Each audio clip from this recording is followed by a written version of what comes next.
大家好，欢迎来到凡妈的频道。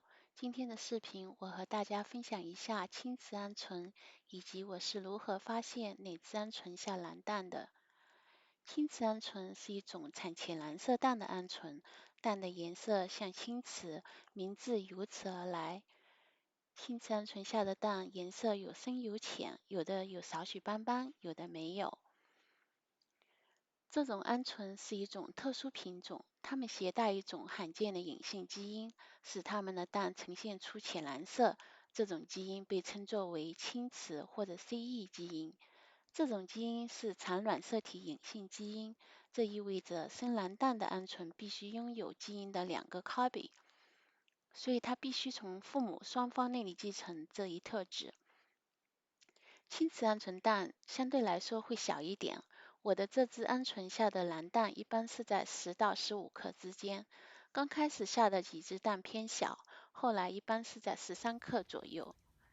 去年12月初，我捡到了第一颗浅蓝色的鹌鹑蛋，当时我很意外，因为这只鹌鹑是普通的鹌鹑蛋孵出的。经过1个多星期的观察，我发现这只下蓝蛋的鹌鹑一般是在晚上7、8点的时候下蛋，我就在鹌鹑窝里守着。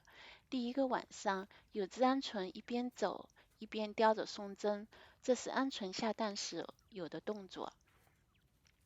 附近篮子里有一只蓝蛋，但是我没有亲眼看到它从篮子里出来，所以不确定是不是它下的。第2个晚上，我目睹了另外一只鹌鹑下蛋的过程。我有2只这种颜色的鹌鹑，它们是同一个爸爸。因为当初公鹌鹑有点多，而这种鹌鹑是不可以凭胸前羽毛辨别公母的，所以就把那只公鹌鹑送人了。我的第一批鹌鹑是从eBay上网购的鹌鹑蛋，其中有几个蓝蛋。这只鹌鹑的父母就携带了 CE 基因。可惜发现它是携带 CE 基因的时候已经太晚了，公鹌鹑已经不在了。从它肚子底下拿出蛋的时候还是暖和的，就这样我确定了这只下蓝蛋的青瓷鹌鹑。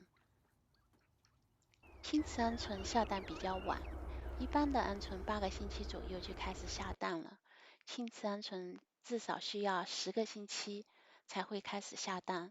我的这只鹌鹑花了更长的时间，因为我没有给鹌鹑做记号，所以不知道它是哪一批、什么时候孵出的，估计至少3、4个月了才开始下蛋。那像我这种情况，只有一只母鹌鹑，该怎么繁殖下蓝蛋的鹌鹑呢？我可以用蓝蛋孵，再用下一代的公鹌鹑和这只母鹌鹑交配，孵出的小鹌鹑就有可能下蓝蛋了。想要有青瓷鹌鹑的朋友，可以购买蓝蛋孵小鹌鹑，但是孵出的鹌鹑产蓝蛋的几率不是很大，可能不到1半吧。蓝蛋的味道和普通的鹌鹑蛋是一样的，但是价格会贵一些，因为物以稀为贵嘛。